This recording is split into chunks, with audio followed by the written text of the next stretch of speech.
29 जुलाई 2022 तर्जुमान काबिल लिसान अख्तर सानी आरिफ बिल्लाह शेखुल हदीस शेखुल उलमा हज़रत मौलाना शाह अब्दुल मतीन बिन हुसैन साहिब दामद बरकातुहुमेर जुमार परेर मजलिसे संक्षिप्त अजीम शान बयान बैतुल हक जामी मस्जिद हालकानगर ढाका।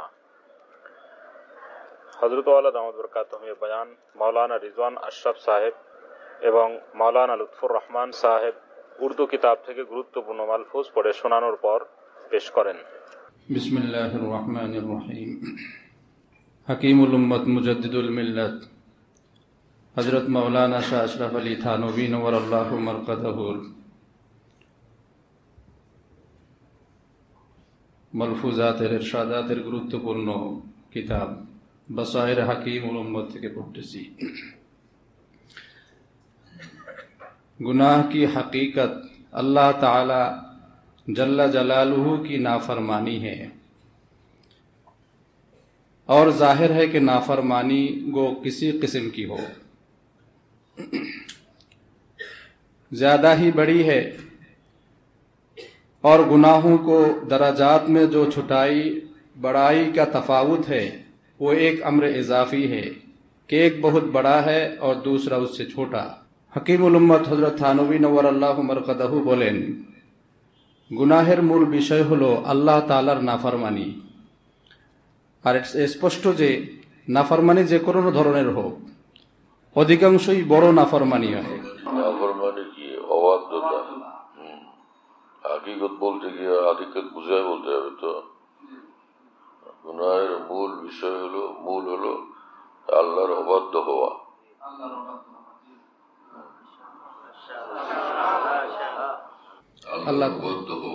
আল্লাহর অবাধ্য হওয়া। জি জাযাকুমুল্লাহ। গুনাহের স্তরের মধ্যে যে কিছু গুনাহ ছোট কিছু বড়, এই যে পার্থক্য, এটা একটা তুলনামূলক বিষয়। একটা গুনাহ অনেক বড়, তার তুলনায় আর একটা ছোট। वरना असल हकीकत के एतबार से सब गुनाह बड़े ही हैं। नतुबा मूल विषयेर दिके लक्ष्य करे सब गुनाही अनेक बड़ो। किसी को हल्का ना समझना चाहिए, कोनो गुनाह के हल्का ना मने करा चाहिए। गुनाह को हल्का समझना ज़ौफ़ ईमान की अलामत है। गुनाह के हल्का मने करा ईमानेर दुर्बलतार अलामत। गुनाह में जो लज्जत है उसकी मिसाल खुजली जैसी है कि खुद उसमें लज्जत नहीं, महज मरज की वजह से लज्जत मालूम होती है, फिर फौरन ही सोजिश पैदा होती है। गुनाहेर मध्य जे स्वाद पावा जाए तार दृष्टांत हलो चुलकानिर मतो। चुलकानिर मध्य आसले कोनो स्वाद नाई, किन्तु बीमारिर कारणे रोगेर कारणे तार मध्य मजा पावा जाए, किछुक्षण परेई জ্বালা शुरू हो जाए। सो ये दरअसल मरज है, मूलत एटा हलो व्याधि रोग। जैसा सांप के कटे हुए को कड़वा भी मीठा मालूम होने लगता है, जेरकम सापे जाके दंशन करे तार काछे तीता जिनिसो मीठा लगे। बंदा अगर इस वजह से तौबा न करे कि मेरे गुनाह इस कदर हैं कि तौबा से कुछ फायदा न होगा, ये भी हिमाकत और शैतान का जाल है। कोनो बान्दा यदि এই কারণে তওবা না করে যে আমার গুনাহ এই পরিমাণ এতটা, তওবার দ্বারা কোনো ফায়দা হবে না, এটাও বোকামি এবং শয়তানের এক ফাঁদ। क्योंकि गो ये सूरतन शर्मिंदगी है, लेकिन हकीकत में ये किबिर है कि अपने को इतना बड़ा समझता है कि गोया उसने हक ताला का कुछ नुकसान कर दिया है कि अब उसको वो मुआफ नहीं कर सकते। केनना যদিও এটা বাহ্যিকভাবে অনুতাপ অনুশোচনা মনে হয়, কিন্তু প্রকৃত পক্ষে এটা হলো অহংকার।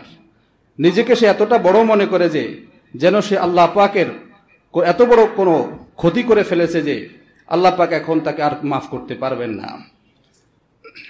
আল্লাহ পাক আমাদের সকল গুনাহ থেকে বাঁচার তৌফিক দান করেন। গুনাহ করে এখন মনে করে যে এটা এত বড় ব্যাপার, এটা মাফ করে দিবে নাকি? মনে হয় যে এমন আল্লাহর বিরাট কোনো ক্ষতি করে ফেলছে যে আল্লাহ এখন বিপদে পড়ে গেছে। নাউজুবিল্লাহ। কি জাহালত, তাই না? এরকম তো ভাবা চাই না।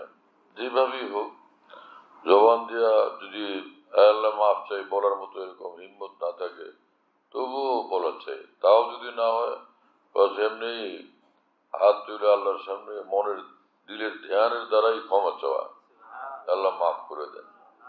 কষ্ট করে এক দুই বাক্য বলা, ছোট্ট ভাবেই বলা।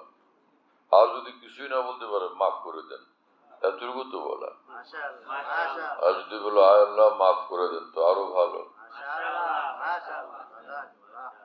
চলো ভাই আরো শোনাবো। আল্লাহ মাফ করে দেন। বিসমিল্লাহির রহমানির রহিম। हकीमुल उम्मत रहमतुल्लाह अलैहि मलफूजात के पढ़ा होच्छे। आजकल बड़े जोर शोर से कोशिश की जाती है कि हम लोगों में ना इत्तेफाकी न रहे। इसके लिए तकरीरें होती हैं, जलसे किए जाते हैं, लेकिन जो ना इत्तेफाकी की जड़ है यानी ज़ुबान, उसके काटने की आज तक किसी को फिक्र नहीं।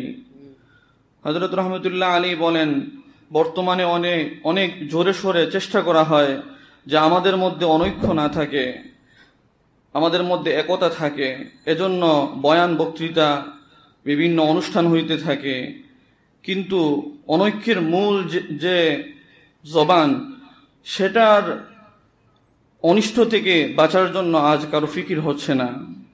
साहिबो मैं सच कहता हूँ कि ना इत्तेफाकी का सबब, सबसे बड़ा सबब हम लोगों के जुबान है। इसको लगाम ही नहीं, जो चाहा कह दिया, जिसको चाहा कह दिया। लगाम न लगाम, उर्दू तो लगाम, बांग्ला तो लगाम। लगाम ना যে ভাষায় বলো সেই ভাষায় পড়ো। উর্দু বললে লাগাম বলো, বাংলা বললে লাগাম বলো। जिसको लगाम ही नहीं। ভাইরা সত্য বলছি, অনৈক্যের বড় কারণ হচ্ছে আমাদের জবান, যার মধ্যে কোনো লাগাম নেই।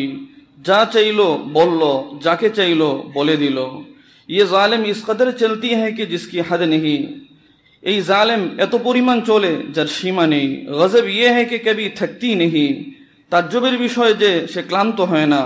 दूसरे आज़ा मसलन सर, आँख, कान, हाथ, पैर, जब उनसे जरूरत से ज्यादा काम लिया जाता है तो थक जाते हैं। অন্যান্য অঙ্গ প্রত্যঙ্গ, মাথা, চোখ, নাক, হাত, পা, এগুলোকে প্রয়োজন অতিরিক্ত কাজ নেওয়ার কারণে ক্লান্ত হয়ে যায়। लेकिन जबान किसी वक्त थकने का नाम नहीं लेती। किंतु जबान कखनो क्लांत है ना। इसीलिए हदीस में आया है कि जब सुबह होती है तो तमाम आज़ा जुबान से खुशामद करते हैं कि तू ठीक रहना। अगर तू दुरुस्त रही तो हम भी दुरुस्त रहेंगे, और अगर तू बिगड़ी तो हम बिगड़ जाएंगे। এজন্য হাদিসের মধ্যে এসেছে, যখন সকাল হয় সমস্ত অঙ্গ প্রত্যঙ্গ জবানকে খুশামত করতে থাকে যে ভাই তুমি ঠিক থাকো, আমরা ভালো থাকবো। যদি তুমি খারাপ হয়ে যাও আমরাও নষ্ট হয়ে যাব। আল্লাহ তাআলা আমাদেরকে জবানের হেফাজত করার তৌফিক নসিব করুন।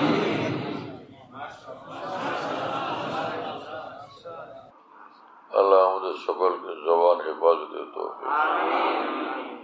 রাসূল আকরাম সাল্লাল্লাহু তাআলা আলাইহি ওয়াসাল্লাম এই বিষয়ে বহুত তাকিদ করতেন যে জবান হেফাজত করা, মানে যেটা না বলা হচ্ছে সেটা না বলা। ও জবানের কারণে অনেক বড় বড় ক্ষতি হয়ে যায়।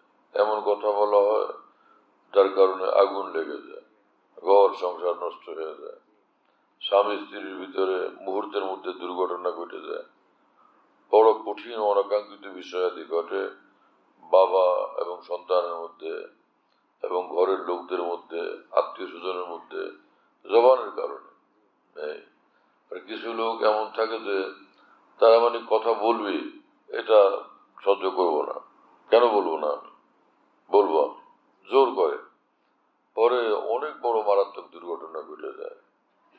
আল্লাহ আমাদের হেফাজত করে। বড় মারাত্মক মারাত্মক ঘটনাবলী ঘটতে থাকে। বিশেষ করে বিবাহ শাদীর জীবন তো এমন যে বড় নাজুক বিষয়, একটু এদিক সেদিক হলে বড় সমস্যা হয়ে যায়। সেক্ষেত্রে অনেক বেশি সাবধানতা জরুরি হয়। মন চালু গিয়ে এক জায়গায় বিবাহ করে বসলো, আবার মন চালু 2 দিন পরে বিচ্ছিন্ন করে দিল, ছিন্ন ভিন্ন হয়ে গেল সব। তো এরকম না হয়, যেখানে বিবাহ শাদী হবে আগে খোঁজ নেওয়া চাই, ভাই কি রকম ফ্যামিলি, বা যার সঙ্গে বিয়ে শাদী হবে সে কিরকম মানুষ, যারা একসঙ্গে থাকবে তারা কিরকম মানুষ, পরিবেশ কিরকম, দিনদারি আছে কিনা, শরীর পর্দা আছে কিনা, হালাল রিজিকের ব্যবস্থা আছে কিনা, আচার ব্যবহার ভালো কিনা, তাই না? এইসব কিছু আগে খোঁজ নেওয়া, তা পরামর্শ করে ফের শান্তভাবে সিদ্ধান্ত গ্রহণ করা। অস্থির হয়ে যায় অনেকে, এক জায়গায় কাউকে দেখলে আজকে এখনই বিয়ে পড়াই দিবে, এখানে বসো তোমার বিয়ে পড়াই দিচ্ছে, এরকম অস্থির হয়ে যায়, পাগল হয়ে যায় একজনে বিয়ে শাদীর জন্য। বিয়ে শাদীর বিষয়টা তো এরকম না, ভালোভাবে চিন্তা ভাবনা করে ফের বিয়ে শাদী করা চাই, আর বিয়ে হয়ে যাওয়ার পরে এটার যে হক সেটা খেয়াল রাখা চাই। আল্লাহ তাআলা বুঝ দান করেন সকল। খানকা বিডি এই অ্যাপস, এটা কিনতে পারলে ওর মধ্যে বয়ান, কবিতা, বুকস ইত্যাদি সব একসঙ্গে পাওয়া যায়। খানকা বিডি হলো এরকম, স্পেলিং হলো KHANQAH, এর সঙ্গে লাগালাগি বিডি, খানকা বিডি। এই অ্যাপসটা খুললে ওর ভিতরে বয়ান গুলো পাওয়া যায়, ডাইরেক্ট শোনা যায় কি, এবং ডাইরেক্ট শোনা যায়।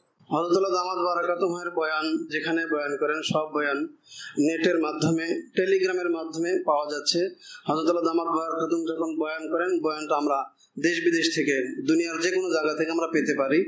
এই জন্য মুফতি শহীদুল ইসলাম হুজুরের নম্বরে যোগাযোগ করবেন 01715 80 18 69 80 18 69 01715 80 18 69, যাতে মনে থাকবে ইনশাআল্লাহ সবার। 01715 80 18 69। বলো ভাই, 01715 80 18 69। অনেক সোজা তো ভাই, মাশাআল্লাহ, অনেক সোজা করে দিছে।